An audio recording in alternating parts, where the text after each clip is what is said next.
ओम शांति। ओम शांति। आज 5 तारीख के मीठे बाबा के महावाक्य हैं। आज बाबा ने कहा, मीठे बच्चे, तुम बाप की श्रीमत पर चलो तो तुम्हें कोई भी दुख दे नहीं सकता। दुख तकलीफ देने वाला रावण है जो तुम्हारे राज्य में होता नहीं।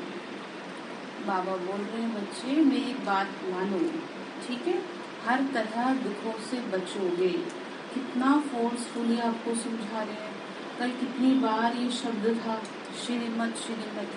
उसको एनालाइज करो कि क्या भगवान हमसे चाह रहे हैं कि जो हम नहीं कर रहे फिर भी वो बार बार कह रहे हैं कि तुम मेरी बात मान लो, क्योंकि आगे जो है मौत खड़ी है, इसलिए जीते जी मेरी बात मान लो, ठीक है। बाबा ने कहा कोई दुखी नहीं होगा। फिर तो प्रश्न है, इस ज्ञान यज्ञ में तुम बच्चे कौन सी आहुति देते हो? तो आंसर है, इस ज्ञान यज्ञ में तुम कोई तिल जौ की आहुति नहीं देते।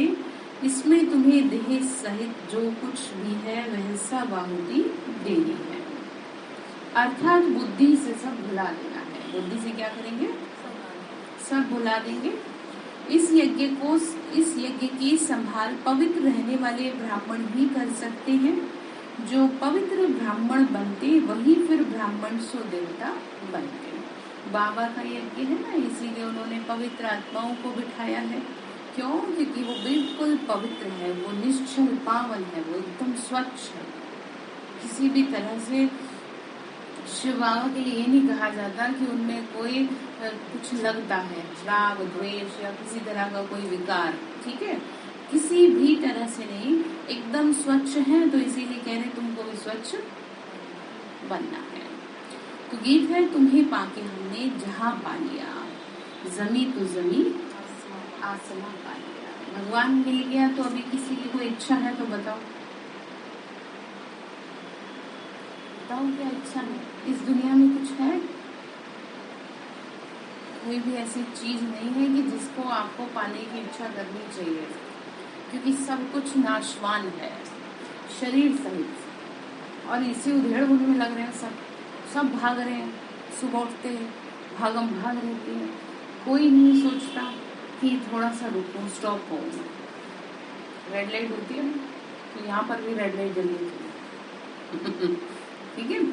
तो अब बाबा मिल गया, बताओ क्या चाहिए? ओम शांति। बच्चे आए हैं बाप के पास। बच्चे जरूर आएंगे ही तब जब बाप को पहचान कर बाप कहेंगे, ठीक है। नहीं तो आ नहीं सकते। बच्चे जानते हैं हम जाते हैं निराकारी बेहद बाप के पास। उनका नाम है शिव बाबा। उनको अपना शरीर नहीं है। उनका कोई दुश्मन भी नहीं बन सकता। दुश्मन किसके होते हैं? शरीरधारी, ठीक है। तो बाबा ने कहा, यह दुश्मन बनते हैं, राजाओं को मार डालते हैं। गांधी को मारा क्योंकि उनका तो शरीर था ना। तो बाबा कह रहे मुझे तो अपना शरीर भी नहीं है। मारना चाहेंगे वह भी उसको जिसमें प्रवेश करता हूँ, जो कि शरीरधारी है, ब्रह्मा बाबा, ठीक है। पर इतनी ताकत नहीं है किसी में, ठीक है। तो क्योंकि जिसने जितना ज्यादा आत्मिक अभ्यास किया है ना, आत्मिक स्थिति का अभ्यास किया है, उसमें कोई भी चीज वार नहीं कर सकती। इवन देन जो तांत्रिक विद्याएं होती हैं, ठीक है, वो भी नहीं कर सकती। थोड़ा बहुत डिस्टर्ब तो कर देंगी, अशांति फैला देंगी, झगड़ा करवा देंगी, शरीर में रोग भी बना देंगी, लेकिन आपको मार नहीं सकती। आपको मार नहीं सकती वो। मृत्यु का और जीवन का जो खेल है वो किसके हाथ में? तो इसलिए हमेशा निडर रहना चाहिए, आपको खुद रहना चाहिए। किस बात का डर? लोगों के एक्सीडेंट होते होते बच जाते हैं, मृत्यु से वापस लौट आते हैं, क्योंकि ये ध्यान रखो कि ये सब किसके हाथ में है। तो इसलिए जो डर लगता है ना, उस डर को क्या करो आप, क्योंकि मैं कौन हूँ? आत्मा। हाँ, आपको कोई क्या मार देगा? बाबा भी तो कहते हैं ना, अपनी सीट पर सेट रहोगे तो कभी भी अपसेट नहीं होगी। तो बाबा बोल रहे हैं, बच्चे मैं कौन हूँ? आत्मा हूँ। ऐसा अभ्यास करो, ठीक है। मारना चाहेंगे तो भी इनमें तो भी नहीं मार सकते इनको, तो वैसे जैसे कि देखो मैं आपको बताती हूँ, बहुत प्रैक्टिकल और सत्य बात। गुलजार दादी में जब बाबा आते थे, ठीक है, तो बड़े बड़े तांत्रिक बैठते थे उनकी आत्मा को कंट्रोल करने के लिए कि ऐसा कैसे हो जाता है। बहुत बड़े बड़े लेवल के, छोटे मोटे नहीं, कि ये आखिर है क्या, ये इस दिव्य उन लोगों के हिसाब से ये था कि ये कोई बहुत पावरफुल आत्मा है, इसको क्या कर लो, वश में कर लो और इससे फिर अपना कराते हैं तांत्रिक सारी चीजें। लेकिन वो काम कौन कर रहा है ऊपर से, सर्वशक्तिमान उतर रहा है शरीर में। तो तुम क्या हल्के में ले रहे हो बात को। तो कहा ये गया कि वो उल्टा हो गया। ठीक है, उल्टा मतलब ये है कि कुछ कर ही नहीं पाए वो, क्योंकि मृत्यु किसी की आत्मा को निकालना किसी मनुष्य के हाथ में है नहीं, किसी भी कीमत पे नहीं है। हाँ नहीं, ये तो ब्रह्मा बाबा तो देखो हमने देखे नहीं, बस साफ बताए बात। लेकिन गुलजार दादी को तो देखा है, उनको तो देखा है बाबा को उतरते हुए अपनी आंखों से बचपन से ही। वो बहुत बड़ा एक वो है। तो इसलिए आपको खुशी रहनी चाहिए कि हाथ रख दिया उसने, मत करो ऐसे। खुशी में प्रफुल्लित रहोगे तो बाबा ने कहा तो जी सकोगे, कुछ नहीं रहोगे तो कैसे, जीवन तो बड़ा मुश्किल लगेगा ना आपको। तो ठीक है, तो बाबा ये कह रहे हैं कि मार नहीं सकता कोई, ठीक है, तो डर किस बात का है आपको। और इसलिए जो डर लगता है वो यही लगता है लोगों को, तुम मारना है, ठीक है। बाबा ने कहा आत्मा को तो कोई मार काट ही नहीं सकता, तो मुझे जो यथार्थ रीति जानते हैं ना उनको ही मैं राज्य भाग्य देता हूँ। उन्हों के राज्य भाग्य को कोई जला नहीं सकता, ना पानी डुबो सकता किसी भी हालत में। तुम बच्चे बाप से वर्षा लेने आए हो अविनाशी राजधानी का, जिसको कोई दुख अथवा तकलीफ दे न सके। वहाँ तकलीफ देने वाला होता ही नहीं, तकलीफ देने वाला है रावण, विकार। मनुष्य के जो दुश्मन है वो विकार है। मनुष्य सब बहुत अच्छे हैं, लेकिन जब विकारों की प्रवेशता होती है तो वो राक्षस प्रवृत्ति अपना लेते हैं। रावण को 10 शीश भी दिखाते हैं, सिर्फ रावण दिखाते हैं, मंदोदरी को नहीं दिखाते, ये भी सभी जानते हैं। सिर्फ नाम रख दिया कि रावण की क्या थी, स्त्री थी। तो यहाँ रावण राज्य में तुमको तकलीफ हो सकती है, वहाँ तो रावण होता ही नहीं है। बाबा तो है निराकार, उनको कोई मार काट नहीं सकता, ठीक है। बाबा को तो छोड़ो, जो महान आत्मा है उनको नहीं कोई कर सकता। अंदर से आत्मा जो कमजोर होती है ना, जो हिसाब होता है अगर किसी का किसी से, वही अटैक करेगी वो, आपको साफ बताए। इसीलिए हमेशा ध्यान रखना चाहिए कि बाबा ने क्या शिक्षा दी है, उसको ध्यान रखें। डरो नहीं, किसी भी चीज से डरोगे ना वो पीछे पीछे आएगी। मनुष्यों से डरोगे वो भी पीछे पीछे आएंगे, इवन सोल से डरोगे वो भी पीछे पीछे आएंगे। नॉर्मल रहो, मैं ये नहीं कह रही ज्यादा चर्चा में रहो, नॉर्मल रहो, ऐसे रहो, ठीक है, जो है सब ठीक है। तो आप बचे रहो, किसी भी तरह से आपकी जो फीलिंग है ना, जो आपका ओरा है वो चेंज नहीं होना चाहिए डर की वजह से, नेगेटिव एनर्जी। हाँ, तो फिर वो आपका वो आपको ऐसा लगेगा ना कि भाई मेरे से नहीं हो पा रहा, मेरे को तो अंदर में फिर शरीर में कुछ कुछ होने लगेगा आपको। किसी को घबराहट होने लगती है, किसी को कुछ होने लगता है। तो ठीक है, तो मैं कौन हूँ, बाबा कौन है, सर्वशक्तिमान है, इतना पावरफुल है। दुनिया में कहते हैं हजारों सूर्य से तेज हुआ है, मुझे लगता है करोड़ों भी लगा दे तो भी न पूरा पड़े, क्योंकि इन आंखों में आप देख नहीं सकते। आप याद कर लो ना उस रूप को, विराट रूप को, महाभारत युद्ध को याद कर लो, अर्जुन को याद कर लो कि मैं नहीं देख सकता, आप नॉर्मल हो जाइए मेरे आगे। ठीक है, जैसे थे वैसे ही बन जाओ, क्योंकि भगवान के आगे जो बच्चों के आगे भगवान का प्यारा सा लुभावना रूप ही अच्छा लगता है ना। जब पिता को क्रोध आ जाता है तो बच्चा क्या हो जाता है, डर जाता है। तो बाबा को क्रोध तो नहीं आता, लेकिन उनकी शक्ति की अगर वो गणना की जाए तो वो काउंट किया नहीं जा सकता। बाबा बोल रहे हैं बाप तो निराकार है, उनको कोई मार काट नहीं सकता, तुमको भी ऐसा बनाते हैं जो तुमको शरीर होते भी कोई दुख दे न सके। वो कितनी सुंदर बात। और वो तभी होगा जब आपको अभ्यास होगा आत्मिक स्वरूप में रहने का। ऐसे बाप की मत पर चलना पड़े। बाबा ही ज्ञान का सागर है और कोई ज्ञान नहीं दे सकता। ब्रह्मा द्वारा सभी शास्त्रों का सार समझाते हैं। ब्रह्मा है शिव बाबा का बच्चा। ऐसे नहीं कि विष्णु की नाभि से ब्रह्मा निकला। बाबा बोल रहे हैं अगर नाभि कहें तो शिव बाबा की नाभि कमल से निकला। तुम भी शिव की नाभि से निकले हो, मतलब हम क्या है, उनकी संतान है। जैसे बच्चे के लिए कहा जाता है ना। बाकी चित्र तो सब रॉन्ग है। एक ही बाबा राइटियस है, रावण अनराइटियस बना देते हैं। ये खेल है, ठीक है। क्या चल रहा है? खेल चल रहा है।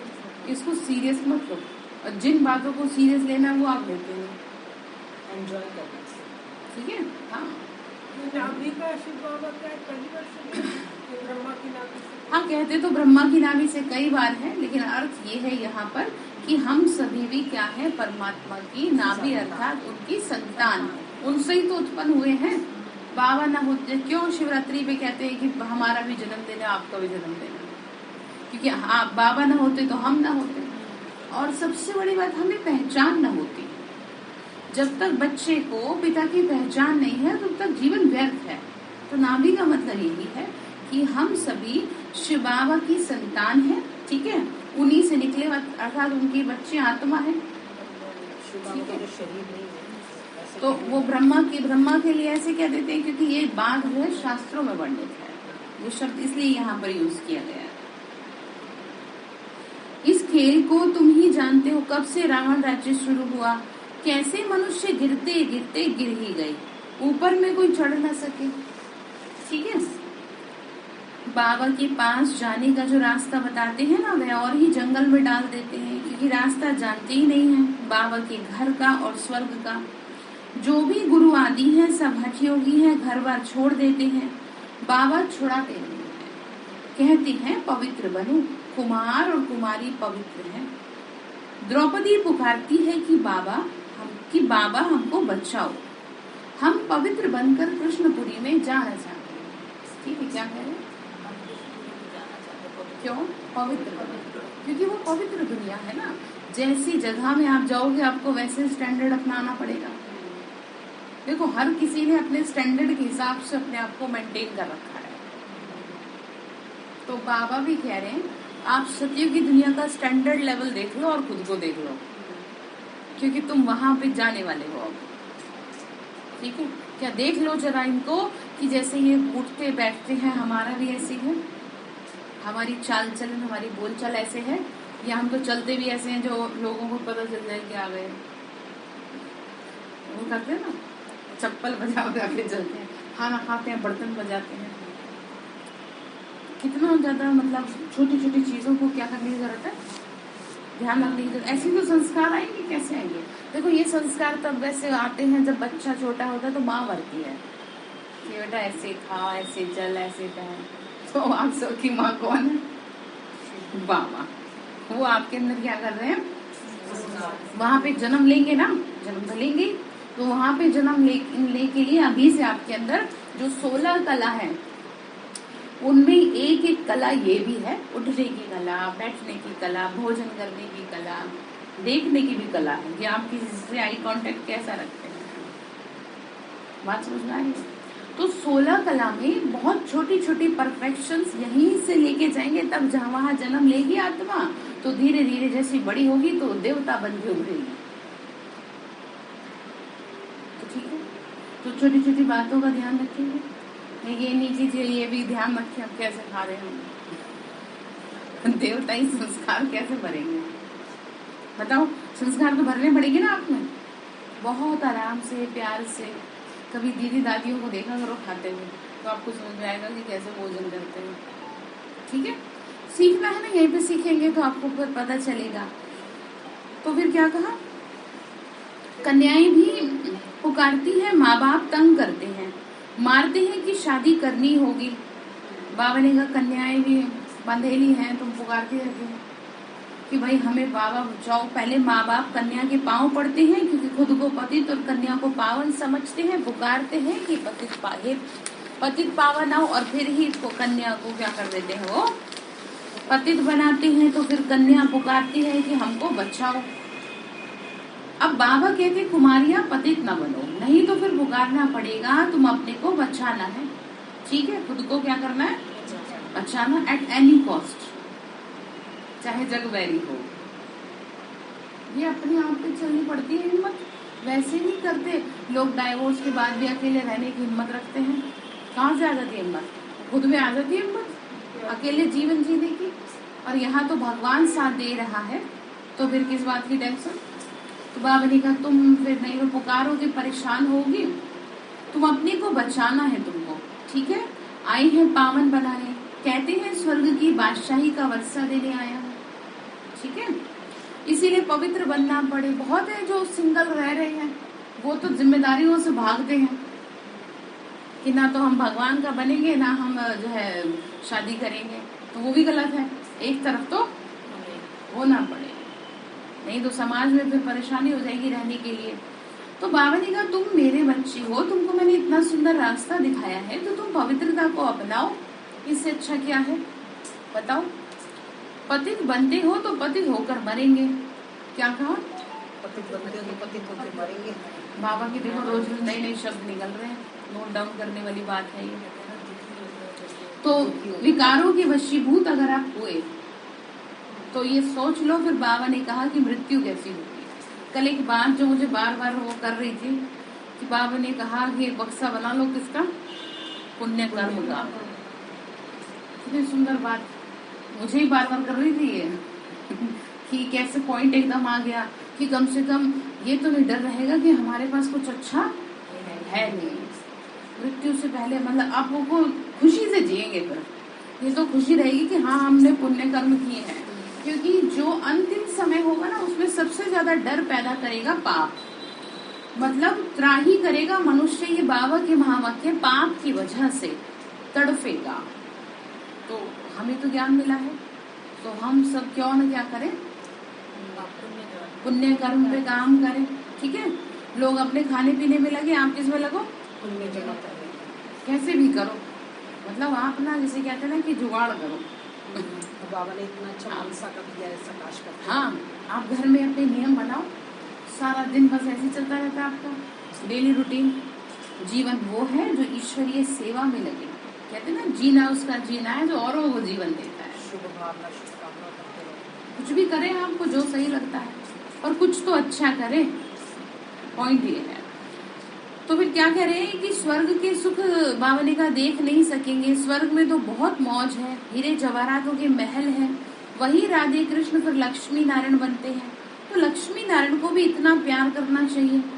अच्छा, कृष्ण को प्यार करते फिर राधे को क्यों गुम कर दिया। कृष्ण जन्माष्टमी पर कृष्ण को झूला झुलाते हो, माताएं कृष्ण को बहुत प्यार करती हैं, राधे को नहीं। लेकिन अब तो बहुत हो रहा है राधे का भी। और फिर ब्रह्मा जो कृष्ण बनने वाला है, उनकी इतनी पूजा नहीं है, जगदम्बा की भी पूजा करते हैं। जो सरस्वती ब्रह्मा की बेटी है, आदिदेव ब्रह्मा का सिर्फ अजमेर में मंदिर है। अब मम्मा है ज्ञान ज्ञानेश्वरी, और तुम जानते हो वह ब्राह्मणी है। ठीक है, वह कोई स्वर्ग की आदि देवी नहीं है, ना कोई 8 भुजाएं हैं।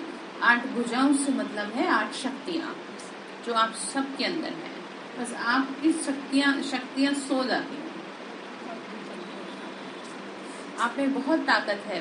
बस आलस में कुछ कह लो आलस, कुछ कह लो बेलापन, और बस इसी के चक्कर में सारी शक्तियां गुम हो जाती हैं। क्योंकि जो आलसी लोग होते हैं उनकी जो खुद में हिम्मत होती है ना, वो भी नहीं होती है। तो इसलिए खुद को तुरंत क्या कर देना चाहिए, हाँ अलर्ट कर देना चाहिए। ये क्या कर रही है, मैं अगर अभी सोती रहेगी, जैसे कि कई बहनों के अनुभव होते हैं कि बाबा ने हमें विनाश दिखा दिया सुबह सुबह, तो कुछ तो कारण हो गई। जैसे कि मदर हमारी कहती थी, हाँ मदर कहती थी विनाश हो गया, अरे उठ जाओ अमृत वेले, छोटे छोटे से थे जब, मुझे तो पता नहीं, दीदी बता रही थी। तो कह रही डर की वजह से हम क्या करते थे, उठ जाते थे। बहुत ही छोटी थी, 8-10 साल की होगी शायद, दीदी थी उस टाइम 8-10 साल की, मैं तो छोटी होंगी 2-3 साल की। तो बात समझ में आ रही है। तो डर के आगे भूत भी नाचे, तो उसका मतलब आप ये कह रहे हैं कि आपको डराया जाए, आपको डराया जाए तब आप मानोगे, ऐसे सही है। प्यार से करो, विनाश हो जाए तो अच्छा है। उनको तो छोड़ो, खैर हम तो अपनी बात कर रहे हैं।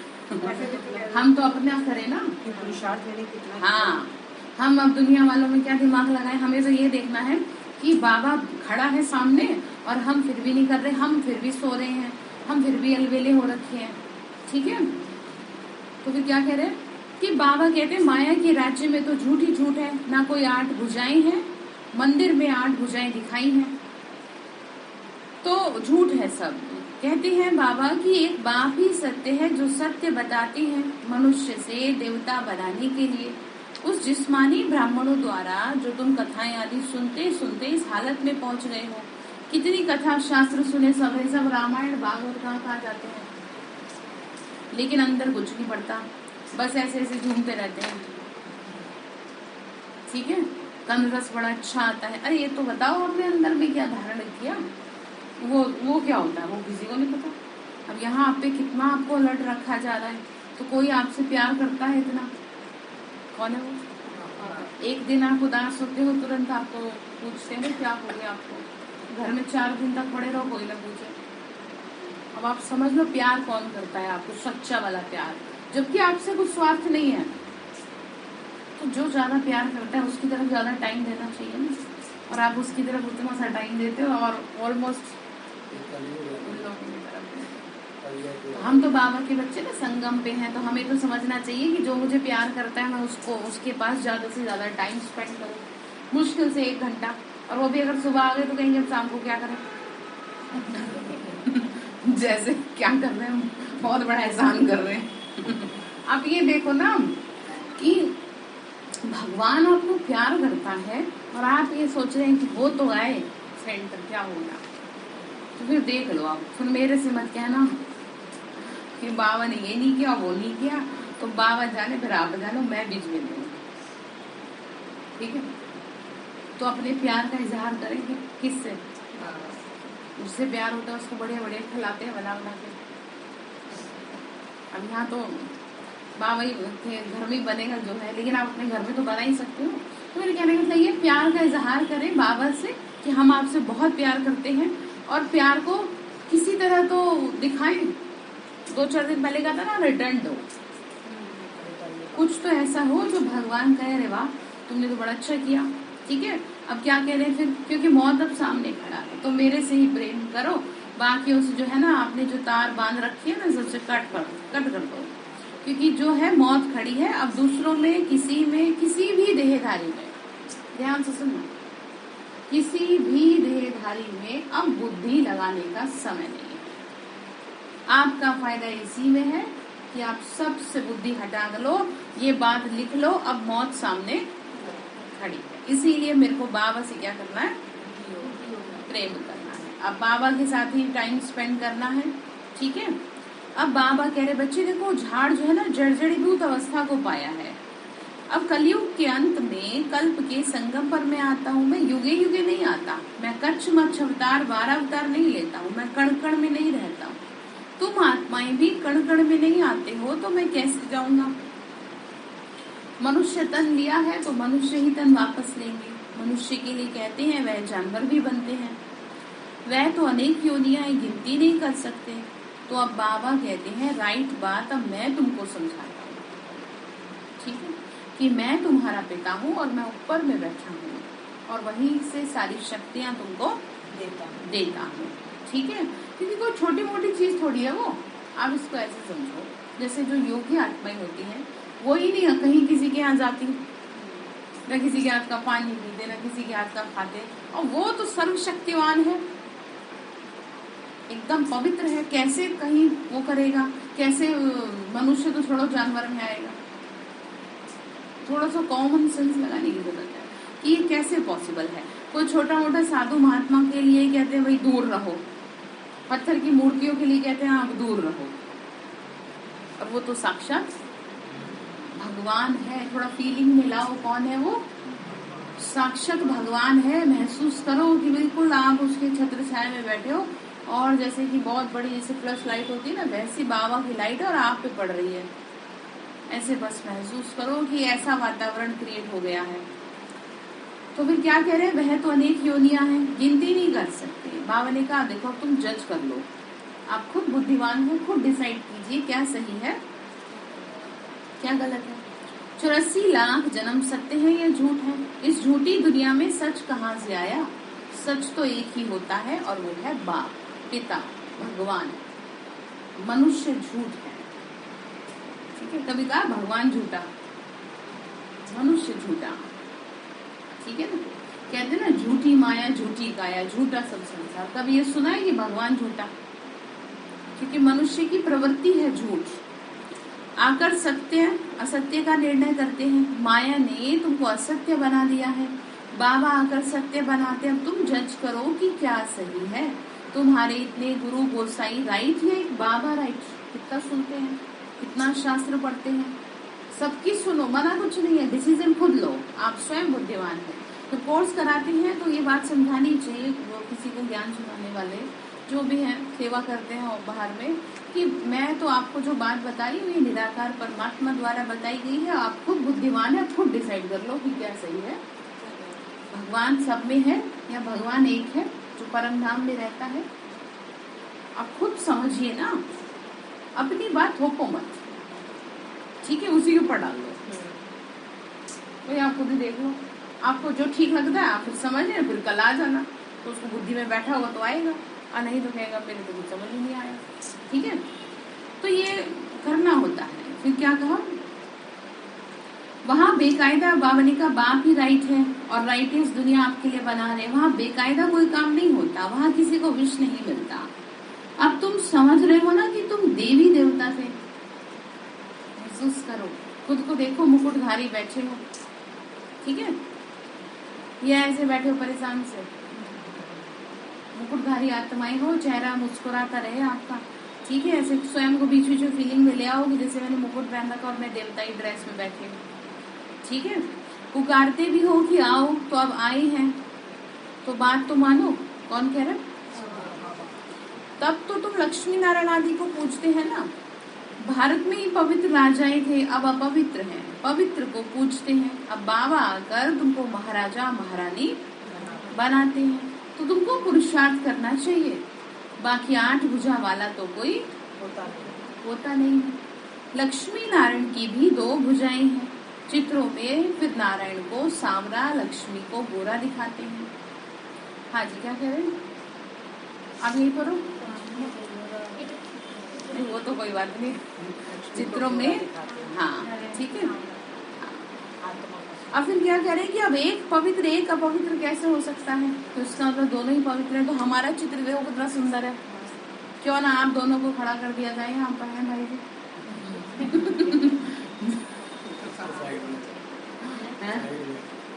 और क्या, साइड में खड़ा कर दो, आई यहाँ पे देखो, और क्या। अरे यहीं से फीलिंग लाओ, यहीं से लानी पड़ेगी ना, अपने आप गुण आ जाएंगे। तो फिर क्या कहा, तो बाबा ने कहा ऐसे क्यों कर रखा है, एक पवित्र एक पवित्र अपवित्र थोड़ी होता है, तो चित्र हो गए झूठे। तो अब बाबा समझाते हैं राधे कृष्ण दोनों गोरे थे, फिर कामचिता पर बैठ सांवरे हो गए। एक गोरा एक सांवरा तो हो न सके। श्याम को, कृष्ण को श्याम सुंदर कहते हैं, राधे को श्याम सुंदर क्यों नहीं कहते? फर्क क्यों रखा है? जोड़ा तो एक जैसा होना चाहिए।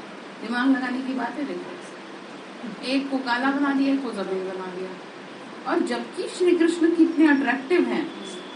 मुझे तो सबसे ज्यादा खराब ये लगता है कि मुंह पूरा ही काला कर दिया, कई कई चित्र ऐसे बना दिए हैं। अरे कितना सुंदर प्यारा सा फर्स्ट प्रिंस है सत्य का, सुंदर सी फोटो बनाओ, ठीक है, पर इसके पीछे कारण ये है जिसकी जैसी बुद्धि वैसी काम। इसीलिए हमेशा ध्यान रखना चाहिए, आपको किसी से शिकायत नहीं होनी चाहिए कि जिसमें जितनी बुद्धि होगी वो उतनी बात। आप उससे ज्यादा कर रहे हैं, सोच रहे हैं भाई इसे थोड़ा बुद्धिवानी का काम करना चाहिए, समझना चाहिए, बुद्धि होगी तो समझे ना। इसलिए ऐसे आत्माओं पे दिमाग नहीं लगाना चाहिए, छोड़ दे, जो ठीक है आपको जो ठीक लगे वो करो, ठीक है। फिर आगे क्या कहा, जब तक तुम ब्राह्मण ना बनोगे तब तक देवता कैसे बनोगे? शूद्र पतित से पावन बनने के लिए, देवता बनने के लिए ब्राह्मण तो बनना पड़े। ब्राह्मण ही यज्ञ को संभालते हैं, इसमें पवित्र बनना है।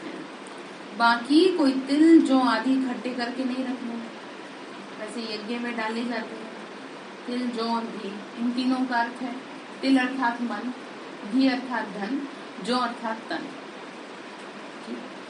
तन मन धन सब स्वाहा करना। स्वाहा। कैसे? बुद्धि से। ये तो लोग ये समझ लेते हैं ये तो हमसे क्या कर रहे हैं, मांग रहे हैं, हमारे तो समझाना पड़ेगा। तो इसका मतलब है बुद्धि से स्वाहा करना। जैसे और लोग करते हैं, बाबा ने कहा आफत के समय यज्ञ करते हैं, समझते हैं भगवान ने भी ऐसा यज्ञ रचा था। तो बाबा तो कहते हैं ये ज्ञान यज्ञ है जिसमें तुमको आहुति डालनी होगी, विकार होगी। ठीक है, देह से जो कुछ भी तुम देख रहे हो उसकी तुमको क्या देनी है, आहुति। पैसा आदि नहीं डालना। पैसे की क्या कीमत है बताओ, कुछ भी नहीं। बाबा ने कहा कल प्रकृति में तो आपदाएं आ जाए तो सब यही रह जाएगा। और इस पैसे के पीछे आपने क्या बुरे काम नहीं किए, करती है दुनिया। तो इसलिए बचना चाहिए, बचाना चाहिए कि जितना जरूरी हो उतना यूज करें, पर उस पैसे की वजह से पाप ना करें, नहीं तो वो पैसा आपको ले डूबेगा। ठीक है, तो समझाओ, नहीं समझते कोई बात नहीं, एक अपना जो आप जिम्मेदार हो समझाओ। हम भी तो आपको समझाते हैं, कितनी गलतियां करते हो। एक दिन पहले सही करके भेजेंगे, दूसरे दिन फिर मुंह बना के आ जाते हैं उदास। तो फिर भी तो आपको समझाते हैं ना प्यार से। ये तो नहीं कहते कि आपको क्या समझाते ही रहे, ऐसे कहा कभी आपको? हमेशा प्यार से ट्रीट किया जाता है, तो वो हमारा प्यार नहीं, वो किसका प्यार है? तो आपको फॉरवर्ड करना पड़ेगा फिर आगे। ये नहीं कि इधर समझ में नहीं आता ना इन्हें तो समझ में, कभी कहा कि आपको समझ में नहीं आती बात, नहीं ना, हमेशा कहे कि कोई बात नहीं, संभालो खुद को प्यार से। तो वो आप भी तो करो, आपका प्यार कहाँ जाएगा? आत्मिक प्यार, हमारा भी तो आत्मिक प्यार है आपसे, जो आपको बचा रहा है दुनिया से। तो आपका भी आत्मिक प्यार हो उन लोगों से, ये नहीं कि मेरे हैं ये। ठीक है, तो आहुति देंगे फिर किसकी? बाबा ने एग्जाम्पल दिया है, कहानी वो दक्ष प्रजापिता ने यज्ञ रचा। अब प्रजापिता तो एक है, अब प्रजापिता ब्रह्मा, फिर दक्ष प्रजापिता कहाँ से आया? तो बाप प्रजापिता ब्रह्मा द्वारा यज्ञ रचते हैं। बात यहाँ की है कि यहाँ पे यज्ञ रचा भगवान शिव ने प्रजापिता ब्रह्मा के द्वारा, और उस यज्ञ में 5 विकार नर में, 5 विकार नारी में, जब उसमें क्या करते हैं ज्ञान मिल जाता है तो आहुति तो डाल देते। तो फिर वह दिखाया जाता है कि उस यज्ञ से ही वो ही नर नारी देवता बन के बाहर निकल रहे हैं। बहुत सुंदर चित्र है वो कोर्स किताब में, तो उसको समझना चाहिए। तो तुम सब ब्राह्मण हो, तुमको दादे का वर्षा मिलता है। तुम कहते हो हम शिव बाबा के पास आए हैं थ्रू ब्रह्मा। ये शिव बाबा की पोस्ट ऑफिस है, चिट्ठी भी लिखो तो शिव बाबा थ्रू ब्रह्मा। बाबा का निवास इसमें है। ये सब ब्राह्मण पावन बनने के लिए योग सीख रहे हैं। किससे सीख रहे हैं? तुम ऐसे नहीं कहेंगे हम पतित नहीं हैं, हम पतित हैं, परंतु बाबा हमको पावन बना रहे हैं। ठीक है, देखो पवित्रता तो बहुत अच्छी है। देवताएं देखो कितने अट्रैक्टिव हैं। शरीर का क्या करना है कि गुण धारण करो और आत्माओं को अट्रैक्ट करो देवता बनने के लिए, फरिश्ता बनने के लिए। उनको लगे कि हमें भी इनके जैसा बनना है, जैसे हमें देख के लोगों को लगता है। ऐसे थोड़ी आप समान बन जाते हैं लोग। क्यों बाबा बिठाया है? इसलिए बिठाया कि पता नहीं तुम्हें देख के कितने आएंगे। इसीलिए आप जब जोड़ा चलोगे तो पता नहीं कितने जोड़े निकल के आएंगे। आपका कहाँ है जोड़ा? कहाँ है आपकी लक्ष्मी? अपनी लक्ष्मी को ध्यान रखो, कम से कम साथ लेके चलो। सेवा है, बोलो सेवा है ये, चाहे जो भी हो सो हो। जिसके लिए पॉसिबल है वो तो करे इस काम को, क्योंकि साथ चलना भी ना आप लोगों की सेवा है। आपको देख के दुनिया सीखेगी, क्योंकि आजकल प्यार है नहीं। आजकल तो दिशाएं चारों में घूम रही हैं सबके चेहरे। कम से कम आप तो ध्यान रखिए जिनको ज्ञान है कि भाई हम साथ चलेंगे। ठीक है, बहुत अच्छी बात है, ये ऐसे करना चाहिए आपको। सेंटर पे आते थे 2-3 लोग ऐसे, तो आसपास के लोग जब देखते थे तो वो जैन धर्म से बिलोंग करते हैं। तो पड़ोसी ने पूछा, अरे तुम दोनों चलते हो? बोले हाँ। वो तो चलते ही नहीं। तो उनको लगा कि अच्छा तुम्हारे हस्बैंड भी चलते हैं? बोले हाँ। हस्बैंड के में तो पूरा खानदान चलता है, बहू बेटा, दोनों हस्बैंड वाइफ, बेटी दामाद, सारे जैन धर्म से बिलोंग करते हैं। तो जो पड़ोसी थे उनको बहुत वो लगा, नहीं तो पहले ऐसे बोलते थे कि तुम कहाँ फालतू में आ गए दूसरी जगह, तो आप समझ गए। तो साथ चलने का ये फायदा रहता है, इसलिए ध्यान रखना चाहिए। फिर बाबा क्या कह रहे हैं कि बच्चे देखो, पावन बना रहे बाबा, तुम कोई मनुष्य मात्र पावन नहीं है। नहीं तो तभी बाबा ने कहा नहीं, तब तो गंगा में स्नान करने जाते हैं। बाबा ही तो पावन बना रहे हैं ना, सतगुरु बाबा की श्रीमत से पावन बने। कैसे बनेंगे भाई? ठीक है, देखो श्रीमत पे चलना पड़े। उनकी श्रीमत है बच्चे मुझे याद करो, बुद्धियों मेरे से लगाओ, जज करो, चाहे उन गुरुओं के पास जाओ, चाहे मेरी मत पे चलो, खुद डिसाइड करो कि सही क्या है गलत क्या है। टीचर तो सतगुरु ही है ना तुम्हारा, बेहद का बाप सभी मनुष्य मात्र को कहते हैं आत्माभिमानी बनो। देवताएं आत्माभिमानी होते हैं, यहाँ तो ये ज्ञान किसी में नहीं है। सन्यासी तो कह देते हैं आत्मा सो परमात्मा, आत्मा ब्रह्म तत्व में लीन हो जाती है, ऐसे कह देते हैं। ऐसी बातें सुनते सुनते तुम दुखी पतित बन पड़े हो। भ्रष्टाचारी पतित उनको कहा जाता है जो विकार से पैदा होते हैं, और इस रावण राज्य में भ्रष्टाचारी ही काम करते हैं। फिर बाबा क्या बनाते हैं? श्रेष्ठाचारी बनाते हैं, गुलगुल बनाते हैं। भारत में ही आते हैं तो अब बाबा कहते हैं तुमको ज्ञान और योग सिखाता हूँ। ठीक है, कल्प कल्प में आता ही रहता हूँ, इसकी ना आदि है ना अंत है, चक्र चलता ही रहता। प्रलय की बात नहीं है, कयामत आती है। कयामत अलग है, प्रलय अलग है। तुम बच्चे इस समय अविनाशी ज्ञान दत्तों से झोली भर रहे हो। शिव बाबा को कहते हो बम बम महादेव। बम बम अर्थात शंख ध्वनि कर हमारी झोली भर दो। कौन सी शंख ध्वनि? ज्ञान की। शंख बजाते हैं तो सब तक आवाज जाती है। तो नॉलेज बुद्धि में रहती है, आत्मा में ही संस्कार है, आत्मा ही पढ़कर इंजीनियर बैरिस्टर बनती है। अभी तुम आत्मा ही क्या बनेंगे? Question mark. राजा रानी बनेंगे, क्या बनेंगे? है कि नहीं हम तो बस ठीक है जैसे बनेंगे बन जाएंगे। आप संकल्प तो ऊंचा रखो, भले आपसे नहीं हो पा रहा, संकल्प तो ऊंचा रखो। ये नहीं कि कैसे करें। अरे आपको दो चीजें मैंने बोल रखी हैं, सिंपल सी बात है। आपका योग नहीं लगता, आप फिर भी बैठे रहो। आपको कुछ नहीं अच्छा लगता तो आप बाबा से बातें करते रहो बस। और तीसरा ऑप्शन है स्वमान का अभ्यास करो मंत्र की तरह, अपने आप बुद्धि जुट जाएगी। क्योंकि नेगेटिविटी की वजह से आपको यहाँ पर टिकने नहीं दिया जाएगा। इसको ऐसे समझो जैसे कि कल तूफान आया, एक बार आएगा वो झोंका करेगा, बहुत जोर से आएगा और फिर नुकसान करके ही शांत होता है। ये ध्यान रखना।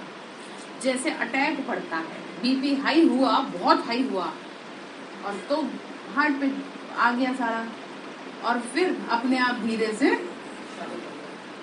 शांत। एक बार जरूर क्या मारेगा वो? जोर मारेगा। ऐसे आपको मारेगा जोर, क्या? नेगेटिविटी। जब आप यहाँ बैठोगे तो वो बहुत जोर से आपको भगाए, जैसे कहते हैं कि भाग जाओ, जैसे हवा चलती है तो हमें लेके चलेगी। ऐसे आपके अंदर की नेगेटिविटी इतनी ज्यादा है कि वो आपको भगाएगी यहाँ से। ठीक है, तो बस वहीं पर बैठे रहना, हिलना नहीं। वो गीत याद कर लेना, निर्बल से लड़ाई बलवान की। ये कहानी है दिए की और तूफान की। बुझता नहीं है वो कितनी आंधी तूफान आती है, सुन लेना हमारे पास है। तो बात समझ आ रही है? तो जब आपको नेगेटिविटी तंग करे तो क्या करेंगे आप? हाँ, कुर्सी को पकड़ के बैठे रहो, खींच से मुझे उठना ही नहीं है। ठीक है, वो बांध देते हैं जबरदस्ती कईयों को, तो मतलब यहाँ की बात नहीं कर रही, और जगह अगर आप विपस्सना में जाए तो आपका तो कमरा भी बाहर से ताला लगा देते हैं। हाँ, चाहे चीखो चिल्लाओ, जो शुरू शुरू में जाते हैं ना विपस्सना में, वो तो चीखने लगते हैं। हाँ, जो योग है वहाँ का, बाहर से ताला लगा देंगे, ना फोन ना किसी से बात ना कुछ। बहुत यहाँ से बहुत कठिन है वो, बहुत ज्यादा कठिन। मेरे बाबा ने तो बहुत सहज कर रखा। वही तो आपको कह रही हूँ, तो सहज बगे सो मीठा हो, तो आपसे इतना भी नहीं होता। आप कहते हो हम क्या करें, हमारा मन नहीं लग रहा, अरे मुंह पे टमाटर लगाओ तो लगेगा। और क्या, मतलब आपकी बुद्धि नहीं टिकती, शर्म आनी चाहिए। भगवान का प्यार नहीं महसूस होता आपको। क्या करें, सत्य बात बता रहे हैं आपको। बाबा ने कहा कोई को सिर्फ ये अक्षर कान में डाल दो, ये समझने की बातें हैं। आत्मा पुनर्जन्म तो जरूर लेती है, तुम आत्मा हो और याद करो तो बादशाही मिल जाएगी। सबको सदगति देते हैं, बाकी सब झूठ बताकर दुर्गति ही करेंगे। ठीक है, तो बाबा कहते हैं ये शास्त्र आदि तो सब बाद में बने हैं, भारत का शास्त्र एक ही गीता है। कहते हैं परंपरा से ही चले आए हैं, परंतु कब से समझते हैं सृष्टि को लाखों वर्ष, तो पता ही नहीं कहाँ से परंपरा शुरू हुई, किसने शुरू करी किसने खत्म करी, कुछ पता ही नहीं है, बस परंपरा है। ठीक है, तो फिर क्या कह रहे हैं बाबा, तुम बच्चे बाबा के लिए अंगूर ले आते हो, तुम ही लाते हो, तुम ही खाते हो, मैं तो नहीं खाता, मैं तो अभोक्ता हूँ। सदियों में तुम्हारे लिए महल बनाते हैं, तुमको तो नए महल में रखता हूँ, हम तो पुराने में ही रहते हैं। ये वंडरफुल बाबा है, ये बाप भी है तो मेहमान भी है। बॉम्बे में जाए तो मेहमान कहेंगे ना, यूं तो सारी दुनिया का मेहमान है बहुत बड़ा, इनको आने और जाने में देरी नहीं लगती। मेहमान भी बड़ा वंडरफुल है, दूर देश से आया है पराई देश में, तो मेहमान हुए ना। ठीक है, आते हैं तुमको बुलबुल बनाने, कौड़ी से हीरे जैसा बनेंगे। हीरे जैसा कैसे बनेंगे भाई बताओ? तो आप देख लो आप बाबा की कितनी श्रीमत मानते हैं। ठीक है, अच्छा। मीठे मीठे सिक्की लदे बच्चों प्रति माता पिता बाप दादा का याद प्यार और रूहानी बाप की रूहानी बच्चों को नमस्ते। हम रूहानी बच्चों की रूहानी माता पिता बाप दादा को नमस्ते। बाबा नमस्ते, शुक्रिया बाबा, शुक्रिया बाबा। धारणा के लिए मुख्य सार है अविनाशी ज्ञान रत्नों की धारणा कर शंख ध्वनि करनी है। क्या करेंगे? शंख ध्वनि करनी, सबको यह ज्ञान रतन देने हैं। देखिए सबको ज्ञान रतन। दूसरी पॉइंट है सत्य और असत्य को समझकर, आपकी डायरी कहाँ है? लेके नहीं आई आप। सत्य और असत्य को समझकर सत्य मत पर चलना है। ठीक है, तो कोई भी बेकायदा कर्म नहीं करना। बेकायदा मतलब अगेंस्ट। आपको इतना प्यार से समझा के भेजा कि शांत रहना और आप जाके चिल्ला करें, तो बेकायदा हो गया। ठीक है, तो बेकायदा कर्म नहीं करेंगे। वरदान दे रहे बाबा, बहुत सुंदर वरदान दिया है, अंदर उतारेंगे, ग्रहण करें। बुद्धि को बिजी रखने की विधि द्वारा, बुद्धि को बिजी रखने की विधि द्वारा व्यर्थ को समाप्त करने वाले सदा समर्थ भव। बुद्धि को बिजी रखने की विधि द्वारा व्यर्थ को समाप्त करने वाले सदा समर्थ भव। समर्थ मतलब होता है कंप्लीट, ताकत। ठीक है, और तभी रह पाएंगे आप जब आप में व्यर्थ नहीं होगा। व्यर्थ शक्ति नष्ट कर देता है। ठीक है, तो बाबा ने एक्सप्लेन किया सदा समर्थ अर्थात शक्तिशाली वही बनता है जो बुद्धि को बिजी रखने की विधि को अपनाता है। व्यर्थ को समाप्त कर समर्थ बनने का सहज साधन भी है सदा बिजी रहना। बुद्धि को खाली रहने मत दो, किसी न किसी तरह खुद को बिजी रखो। इसीलिए रोज सवेरे जैसे स्थूल दिनचर्या बनाते हो वैसे अपनी बुद्धि को बिजी रखने का टाइम टेबल बनाओ। अगर खाली होगा तो फालतू की बातें आएंगी और आपको फिर ये लगेगा ये ऐसे कर रहे हैं वो वैसे कर रहे हैं, क्योंकि आपको काम तो कोई है। तो इससे अच्छा आप किसी काम में लगे, और आपको कोई काम नहीं तो आप लिखना शुरू करें, अच्छे अच्छे पॉइंट्स निकालें। अच्छे अच्छे पॉइंट्स निकालेंगे तो आपका मधुबन में अभी ज्ञान अमृत में देंगे, फिर सोचो कुछ तो अच्छा करो। कितनी दुनिया पढ़ती है, अभी तो खैर प्रिंट होनी शुरू हो गई शायद, अभी तक तो नहीं हो रही थी। सुनाएंगे पॉइंट्स। बाबा ने कहा ये रतन है, तुम इनको ऐसे ही समझ रहे हो, लोगों के जीवन बदल रहे हैं, ऐसे बदल रहे हैं, ज्ञान से तो बदल रहे, तो बिजी रखेंगे खुद को, ठीक है। तो फिर क्या कह रहे हैं, ऐसे अपनी बुद्धि को बिजी रखने का टाइम टेबल बनाओ कि सुबह मैं ये अभ्यास करूंगी, दोपहर में मैं ये अभ्यास करूंगी, भोजन के समय में ये करूंगी, तो आपका दिमाग कहीं जाएगा ही नहीं। टाइम टेबल बनाओ कि इस समय बुद्धि में इस समर्थ संकल्प से व्यर्थ को खत्म कर देंगे। बिजी रहते तो माया दूर से ही वापस चली, ठीक है। तो स्लोगन है, दुखों की दुनिया को भूलना है तो परमात्मा प्यार में सदा खोए रहो। बात समझ में आ रही है कुछ, क्या कह रहे हैं? हाँ, बचे रहेंगे, ठीक है। तो आज के लिए आपका होमवर्क है, अपनी बुद्धि को बिजी रखेंगे, टाइम टेबल हमें बताएंगे कि आपने जी ये टाइम टेबल बनाया है, मैं सुबह में ये करूंगी अभ्यास, शाम को ये करूंगी, ठीक है। अच्छा, ओम शांति।